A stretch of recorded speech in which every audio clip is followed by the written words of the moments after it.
and living in dreams, babies. I'll tell you what, when you're a teenager coming up in the 60s, man, it's like, wow. That song helped you get through, man. Kept you living in your dreams, kept you believing in your dreams, kept you knowing that they were alive inside, even though the world around you seemed to be pretty dead and dying, you know. The reality was trying to bust through even in those days, and right inside of you there was all this energy and all this life, and no way to really express it or do it, deal with it, be what you needed to be, because this world just wasn't accepting it, don't you see? There was no life there to be, man, because you were not fitting into the history. You were not fitting into the paradigm. You wouldn't spin around and turn on a dime and sit right down and say, yeah, feed me all your bullshit and I'll do exactly as you want me to be. No way, baby. It was more like, wow, how can I find a way to do as I please?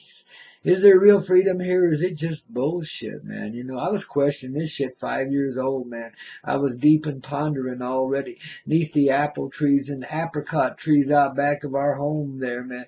There in that old farmstead, there in that little farm town, and little town, tiny town of Springville, Utah. Now, I don't talk about that too often, man, but it's a gracious little place, and I love it dearly.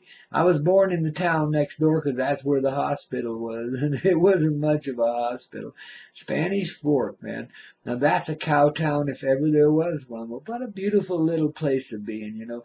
What a sweet bunch of heartfelt people, you know. As good as gold to one another, you know. Well, as good as they can be. I mean, it's a small town. People backbite and bicker a lot, but they also get along really well. And it was kind of a simple existence back in those days I was born into. Like I said, everybody was kind of born with a prescription, but particularly in my family, because they were a little bit established there, etc., you know. Well, gee whiz.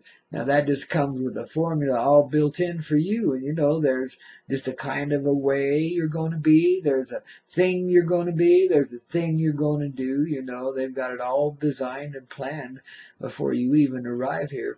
How your angelic little ass is going to be in this life and become a complete zombie and do as you're told. And I'm like spinning around on that one, babies. I tell you, when I was 5 years old, I'm looking at this shit and I'm looking for a way out, a way up, you know. So I remember one time walking home from primary or Sunday school with a little friend of mine named Susan, man. And Susan and I were deeply in love at 5 years old. I mean, geez, we were holding hands and arm in arm all the way home, that about a mile walk from the church to home, you know. Wow, beautiful sunny day. We were, you know, making big plans that day. We were going to get married, babies, and have a life of our own. We gonna get some freedom, baby, and live on top of a mountain in a big old log house and just enjoy life as life was meant to be, you know. I mean, we were ready. I mean, yeah, we were a little ahead of our time just being 5. We knew that. But we figured the adults around us would like understand that, you know, it was our time, man. We couldn't help it. It was just there, and we had to get married and, you know, move off into the wilderness and be happy, love and life, you know. So we go home with this kind of story, and there's all my brothers, and because it's Sunday, everybody's gathered. They're a big deal in the Mormon culture, you know. And so all my brothers and sisters are gathered there, and mom and dad, and I think they're getting ready for Sunday dinner or something. I think that's what we did after church, if I can remember. I got it so long ago. But baby, then, you know, here's me and little Susan walking in just as brave as you please, arm in arm. I mean, I had my arm around her, she had her arm around me, and we're looking like, you know, little dot bunnies. And then, and we just come in there, and I announced to the family that, hey, me and Mary Jane here are going to get married. And I called her Susan first, didn't I? Her name was really Mary Jane, man. That's right. It was Mary Jane and I, yeah. She was the beginning of my romance with pot, and I didn't even know it, man. How about that, man? This little 5-year-old girl.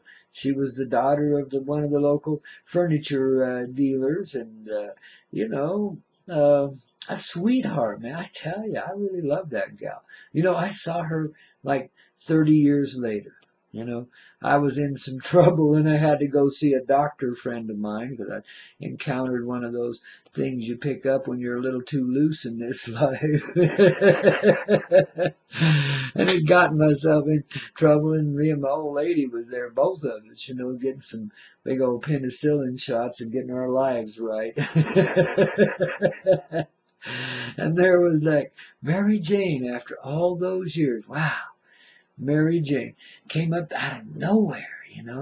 And boy, I'll tell you what, I mean, I know she didn't recognize me. If she did, she just turned her head coldly. I mean, she was living a whole different life then, man. She obviously was into some wealth and position, from the way she was dressed and so forth. But, oh, icy cold and unhappy. I could see it. It was written. Oh, it just broke my heart, man. Mary Jane, whatever happened to you? That's one of those taxi song things, the Harry Chapin song. And me, I'm flying in the taxi, taking tips and getting stoned. And, and she's there living in her big house all alone. Sad ending to a beautiful story, but yet I know Mary Jane's coming out of it now.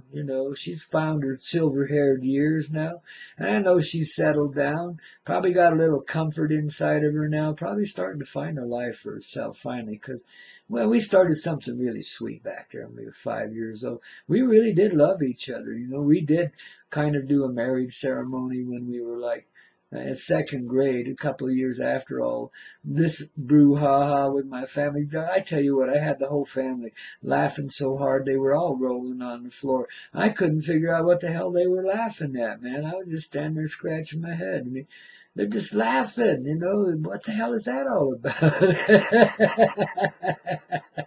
They just couldn't dig our reality. So me and Mary Jane had to waltz off on a little different trip than what we'd anticipated. It was a sweet moment in time, one that I'll always love and enjoy about my childhood, man. The sweet moments there were like few and far between sometimes. It could be pretty bleak there, for myself, I mean, because of my difficulties and differences with the culture around me and the family into which I was born. Holy crap, baby.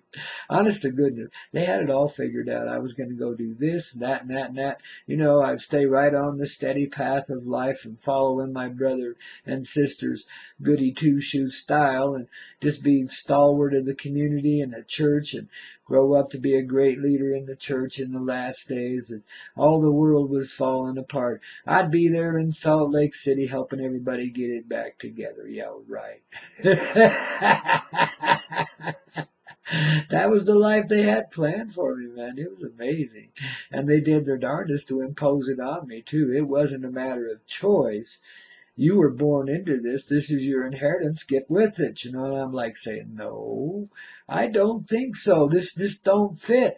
Babe, I tried. I mean, I tried to be the zombie for a little bit. Sheesh. There's no way, man. I could not step in those shoes. I could not walk that walk. Just was an impossibility for me as a child. And when they pulled some real horrible stuff, and really tried to, shock me right out of the reality and into their hands, well, it kind of backfired on all of us in a way and brought us back to these times of ascendancy just because some little kid could take a little torture and pain. Well, shit, I'm not the only one. This stuff been around forever, man. And there's a lot of tortured kids in this world, even in this day and age. And babies, that's why we gotta move, and we gotta move fast, to stop all this nonsense. This suffering has gone on far too long. And people like me are born into those beautiful lives with all that difficulty built right into it, backwards to everything that you're living, man. This world you're born into, backwards to everything that you are. And you have to find a way to live in it. Talk about a stranger in a strange land. It's a strange feeling. And wow, when I ran across that book, highly recommended, by the way, Stranger in a Strange Land by Robert A. Heinlein. Baby, that book's been around since 1950 something. They had to water it down to publish it in the 60s. It was so far advanced and ahead of its time. It's like this tale about Michael Valentine, who comes from Mars, who just happens to be a gifted dude, kind of like Jesus or Buddha or one of those, one of those love machines, man. And he changes everything, but he is a stranger in a strange land, and he has strange ways, and he has to adjust into it, because he didn't even know, for starters, that he was a Martian, thought he was a human being from Earth, etc., etc. So he had to kind of find his way into it, and then live to experience it and express it, and it got wildly expansive as it went on. And life and love were just amazing places to be. And life was just, wow. So anyway, it's a great book to read. And it's crazy. It holds the world's craziness in it, too. It gives it an avenue to express itself, too. It all goes in such a wild direction, man. But it was so close to reality. So close to what's really happening now. And like I said, written in the 1950s, like 55, 58, somewhere in there. There were some real progressive people back in them days actually holding the light for the whole of humanity. And creating a work like this in a time like that when everything was so gray and dark. I mean, the cloud of World War II wasn't quite washed over yet. You've got to understand, there was still a lot of militaristic attitudes in the society around us, and a lot of this brainwashed zombie kind of stuff going on. You will follow orders, you will follow directives, you will do as society dictates, etc. It's a pretty harsh world, and you were born into a canned world for most of us, man, where, you go through your school day, you get a job when you get out, you go do your military service, and you come back, and you gotta go to work at the steel mill or the foundry or something like that, and you're gonna be there for 20, 40 years and just have a hell of a steady life, man, and raise up a family and, be good in the eyes of the Lord and all that good shit. Holy cow! What a dead end, man. I mean, some people can draw a lot out of that. They can, and so I honor it, at the same time, but boy, for me, ooh, and when I later, got a little older and actually did marry someone at age 18, oh my goodness, we didn't know what we were doing. We were so scared. But, it was exhilarating at the same time, babies. I know how it feels to be loved and to be loving, even in dumbed down, numbed out states, confused as all get out about the realities of life and not even understanding the energies that you're starting to deal with, as man and wife, let alone as male and female, etc., Crazy, crazy times, but people like us have to have expansive openings in this life. And so we have to find containment vessels so we don't just go off like an atomic bomb, because we can. If we're ignited in a premature age, we will explode. It'll be a beautiful and spectacular thing, but it'll burn us out too early, and the energy won't get out there the way it's meant to. I mean, even when you explode, though, you have a tremendous effect on this reality. Just because you carry all that energy inside of you. So even that's not considered a bad thing. It's just not the desirable outcome. The desirable outcome is to live long enough to tell about it, so that when you do explode, it's an explosion of heartfelt love that washes the whole earth clean. Now that's something, that I can get into. That's something I was knowing in my heart as a little tiny child back there when me and Mary Jane were trying to get married. Crazy things, but babies, these thoughts were real and sincere. And as we were learning how to adjust into this world, we were testing its limits already, seeing how far we could go with it. At 5 years old, I was contemplating the deeper nature of life, how to change human behavior, how to change characteristics. There was such a rage going on right along with it, because I was so mad at the hypocrisy around me already, that I just wanted to burn it all down and blow it all up and start over. I figured that'd probably be the best solution. At least part of me thought that, because I couldn't see any other way. People just weren't getting it. They were just all going in one direction. But then I could see. Little glimpses came to me as I grew up. Those young days, to give me a little faith and hope. I didn't really realize what they were at the time. You just kind of go with the flow. But there were things like gifts from, like gifted beings like Elvis Presley and so forth, that brought me forward inside, gave me a little courage to find and be who I am. It took a while, babies, but all along you're always being yourself. So sincerity is something you're either born with or it's robbed of you in your younger days. That was a real attempt in my younger days by all that forcefulness involved in the path they wanted me to take. It was a real invitation to be a hateful and controlled being, to give myself up. And I sure as hell could have, but everybody has that potential, that capability to let it all go and let the other thing control. And many have taken that path. It's easier. You don't have to think. You just go. Well, babies, when you're living in the heart, it's far simpler than that even. Because you don't. You just flow. It's different. And it's not the opposite of the square life that I'm talking about. It's the completion of those cycles. It takes that kind of energy and completely transforms it. See, the energy that the squareheads use to direct everyone in one direction and get everybody to walk in one path and to fit in little pigeonholes in life is the very same energy that love uses to bring everybody into conformity with the heart, all of creation, into a great state of happiness. See, it just transforms it. This is what we do with every energy in our lives these days. Every energy. From the bottom to the top and everywhere in between, we are bringing reality into it. Consciously. We're seeing then old patterns and habits completely changed. Old ways knocked out of the park.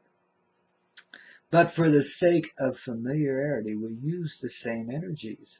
We just transform them. So we don't really have to change much anything other than the way that we experience and express our deeper feelings. You see, it's a reunion of sorts of all the energies inside of yourself that have seemed fractured and in opposition. It's all of these energies coming together in a singular unit of love.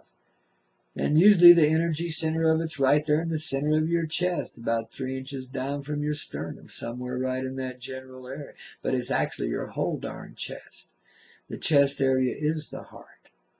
It contains the wholeness of the whole heart. There's like, 5, 7 hearts in there really, besides the physical one that pumps the blood and feels the emotion, the small emotion. The deeper emotion now, as you open and start to receive of this opening love and then gain ground in your own true heart, because it begins expanding within you, and brings you right to these places. Because little people like us, little Mary Jane, God, I honor you. I'm gonna make this whole program tonight a tribute to Mary Jane, my old childhood sweetheart of 5 years old, babies. I'm sorry it never worked out between us. In the later days when we really could have got away with it, because you was a cute, sweet little honey, and I'll always love you, babies. You lit up my life in the younger days, gave me some confidence in myself that I was sadly lacking, man. So, baby, I really appreciate it, all that we went through, because we were buddies for quite some time until I started going off a little too deeply, and the square life held her back. You got to understand, I was so different than anybody around me, and I did act up quite a bit. It's quite a wild little time, but seriously, as compared to what kids do these days in the cities, it was nothing. It was just a little kid acting up, causing a little mayhem, pretty innocent by comparison to some of the shit that happens these days. I didn't get involved in any gangs. There wasn't any such thing, and unless you wanted to get involved with a herd of cattle, there wasn't no gangs there. Though me and my buddies did start car clubs and things like that at different times, so we had our ways of gathering and sharing the brotherhood. Sometimes with the sisterhood, that was fun when you could get the girls involved with the club, whatever it was. Then things always got interesting, you know. So Mary Jane, babies, thanks for the great start in this life. Darling, I'm glad you were there when you were there. And babies, I'm sending you love and blessings right now to help you come out of it and back into yourself if you're still doing that, baby. Well, what I feel is like I said, I feel you're finally starting to settle down. It happens when these ages catch up to you, you know. I think you're finally starting to find that appreciation that sometimes is difficult to really handle when you're going through it in your 30s and 40s. I mean, those could be pretty difficult years, you know. Some real growth happens there just the same. So whatever you went through, babies, I bless it. I bless you, Mary Jane. I bless your life. I bless everything about you. And I bless my old town of Springville too, man. I was so hostile towards that world when I was a kid, but what a beautiful place to be in, man.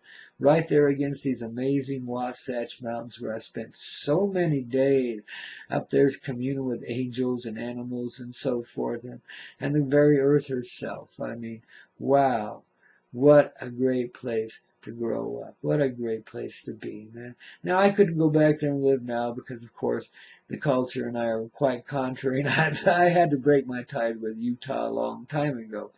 But I still have friends and family there, of course, man, and I love them all. And, you know, if I could possibly live there, and, you know, if that's what Spirit wanted me to do, well, I guess I'd have to do it. But, man, it's such a different world. And I know what free life really is now, and I don't want to have to go subject myself to the terminal analness of that reality, you know. I don't want to have to put up with those kind of attitudes, you know. They can be still, even to this day, very box-minded, very, you know, closed-minded, and very judgmental about free attitudes. They don't like it there. But of course, the place has changed greatly. And my little town now, my little farm town, is grown into a great big old metropolis, you know, a suburb of a larger city, and, you know, a bedroom community with houses built halfway up the mountain. It's unbelievable. I mean, the canyons and all the old ranches gone. Underneath, all of our old farm fields gone, all of our ranches gone, you know, all put to commercial or residential use, houses everywhere. You know, it's amazing the population growth there. And that's another reason why I'm just not comfortable in those kind of environments. Way too big for me now. It felt about right when I was growing up. There were maybe 3,000, 3,500 people there when I was a little kid. Probably rose up to about 5,000 as I grew up into my teenage years. But it wasn't experiencing any fast kind of growth. It was kind of a place with a set kind of life and a set kind of growth, which was a bit expansive because, you know, the average family size then was like about 6 kids. My family was 12. I was number 8 in that lineup, you know. The boy, I stood out like the sore thumb and still do. Just like you do in this reality. It ain't a sore thumb and it's not a sore heart. It's a real life that's coming into being through you. And as a result of that, in your expansive and influential way, touching everyone else too. Babies, there's reason for everything we live through. There's reasons for everything we do. There's love in it all. There's heart and soul and the higher purposes being served in every breath we take. Darlings, you just gotta love yourself for being who you are. You know, I tell you, it can't get any better than having complete contentment inside of yourself. You know, it's not just dreams that we're living in. It's not just dreams we're trying to fulfill. We had big dreams when we were children. And babies, we're seeing them manifest now. The dreams that people like Mary Jane and I held in our hearts as tiny little kids are coming into being now. Partly because of the music, partly because of the movement of the entire heart of humanity in a more real direction, the direction of loving truth. We've finally survived the ages of darkness and have come and are coming back into our light in full presence. Letting go of everything that ever held us back or restricted us. The reality proving itself again and again and again and again. And babies, the more we see of it, the more we live in it, the more we love it, the more united the realms are. So baby, keep it together. Spread your wings wide tonight. Let this heart of yours take flight. Let's share love everywhere. Show everyone that we care and put an end to shit like warfare. Babies. The Coyote Medicine Show. Only on the hELLL Radio Network. Right.